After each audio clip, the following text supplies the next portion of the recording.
Sejam bem-vindos e vamos a um vídeo nesse momento.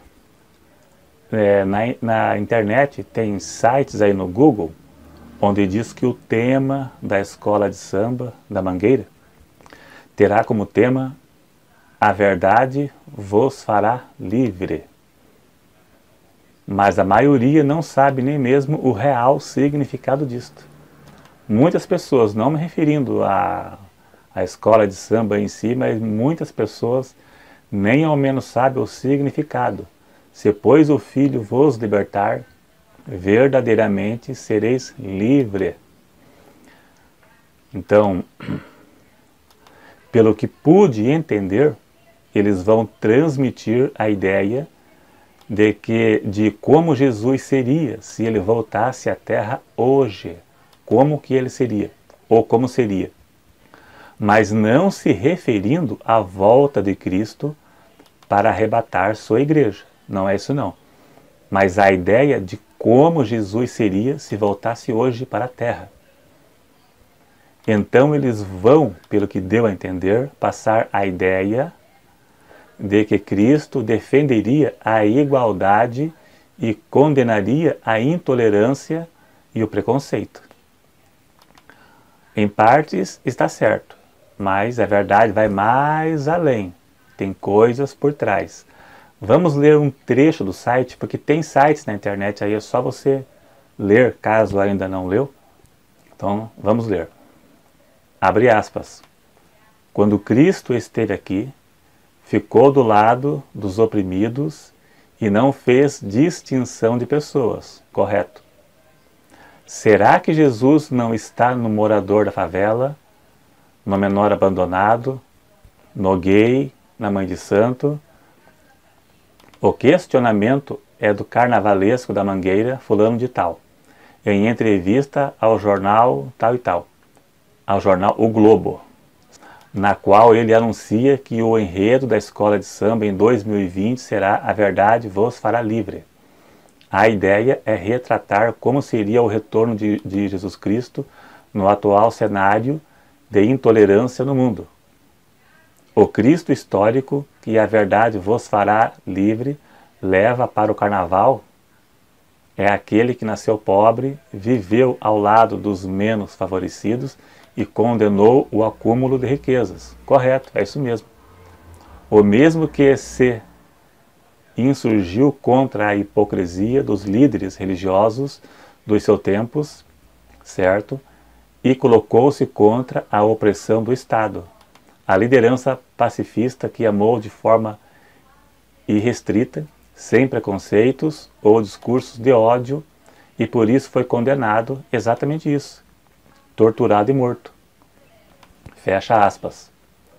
Tá, então agora eu vou passar aqui o meu ver, né, de forma respeitosa, porque temos o direito na Constituição.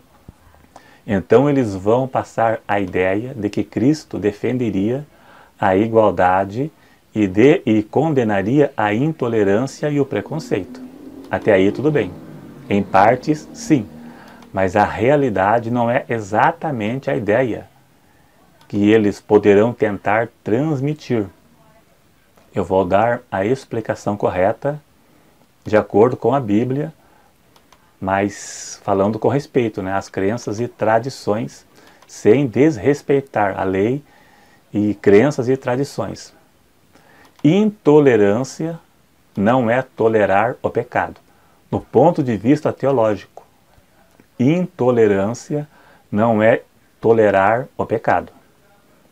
Respeitar não significa aceitar. Jesus foi morto por motivos religiosos e políticos, e não por defender igualdade e tolerância ao pecado. Jesus nunca defendeu nada que era pecado. Ele respeitava e amava o pecador, mas nunca respeitou e amou o pecado.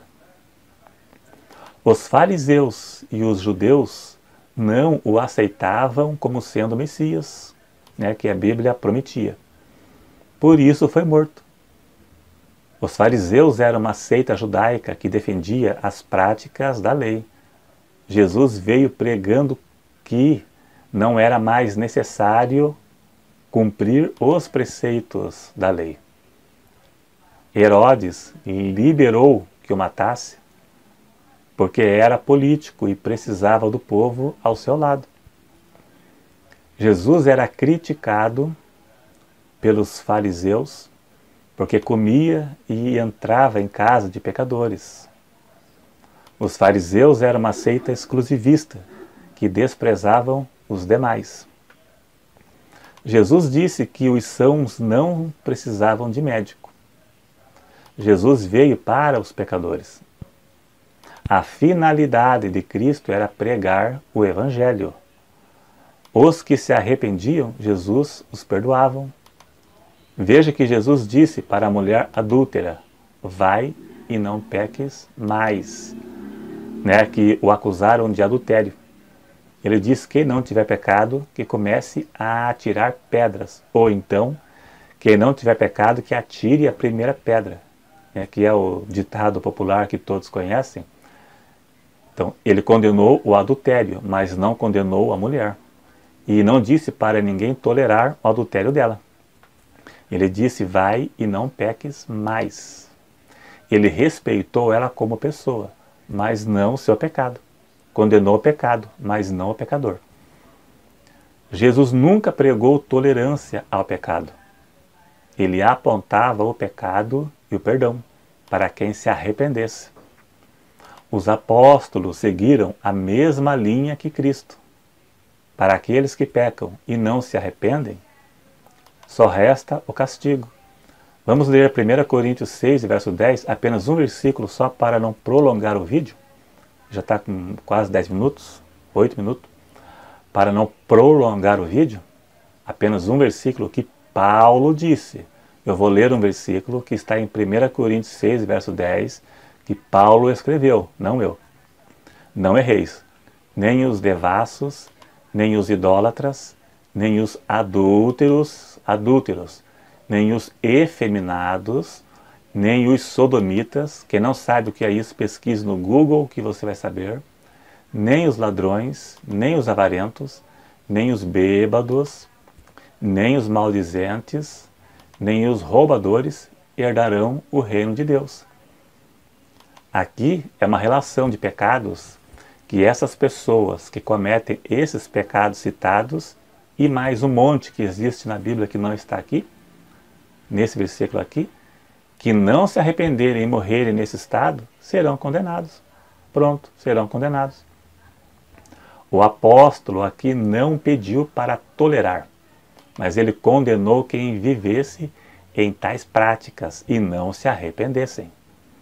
Agora, em relação ao carnaval, se Jesus viesse hoje, ele iria respeitar quem pula carnaval.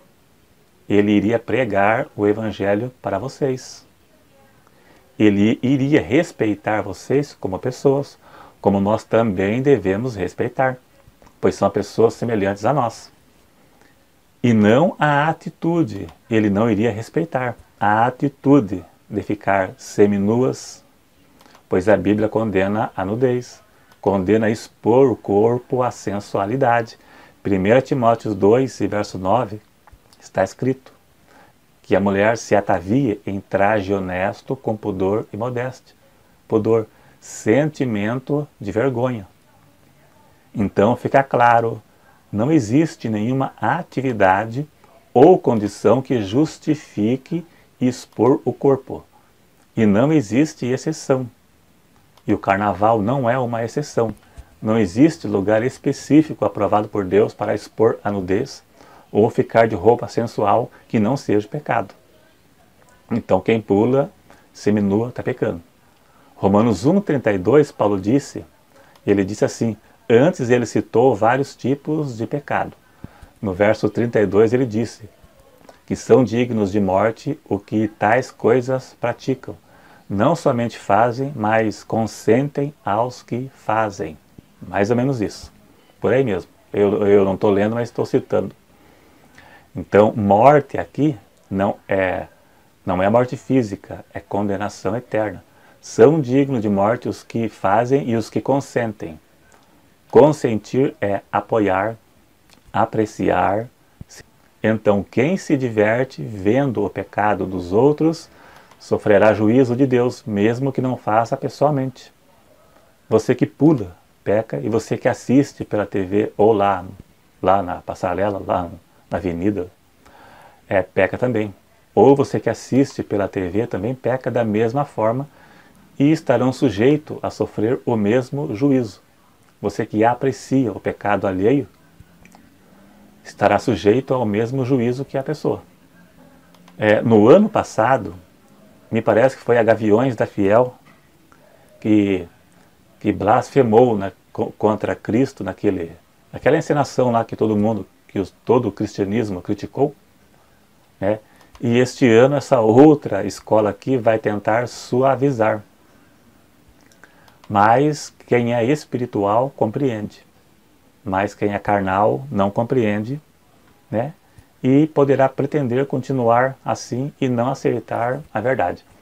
Então passei aqui o meu ver de forma curta e resumida aqui, com respeito, né? Porque a gente tem o direito de refutar, tem o direito de fazer uma crítica, né? Sem desrespeitar, até a própria lei nos dá o direito de liberdade de expressão, sem ofensas, né? Então passei o meu ver aqui, né? Que pode não ser exatamente, tem coisas, porque em partes eles estão certos, em partes, né? Depois vamos ver que talvez não. Mas depois que passar o carnaval, nós vamos pegar aqui parte do que fizeram para mostrar aqui. Mas pelo que podemos entender pelo site, já dá para entender como será, né? Já dá para ter uma prévia do que vai ser. É isso aí, obrigado a todos. Se você gostou, clique em gostei. Se inscreva se não for inscrito. E até o próximo.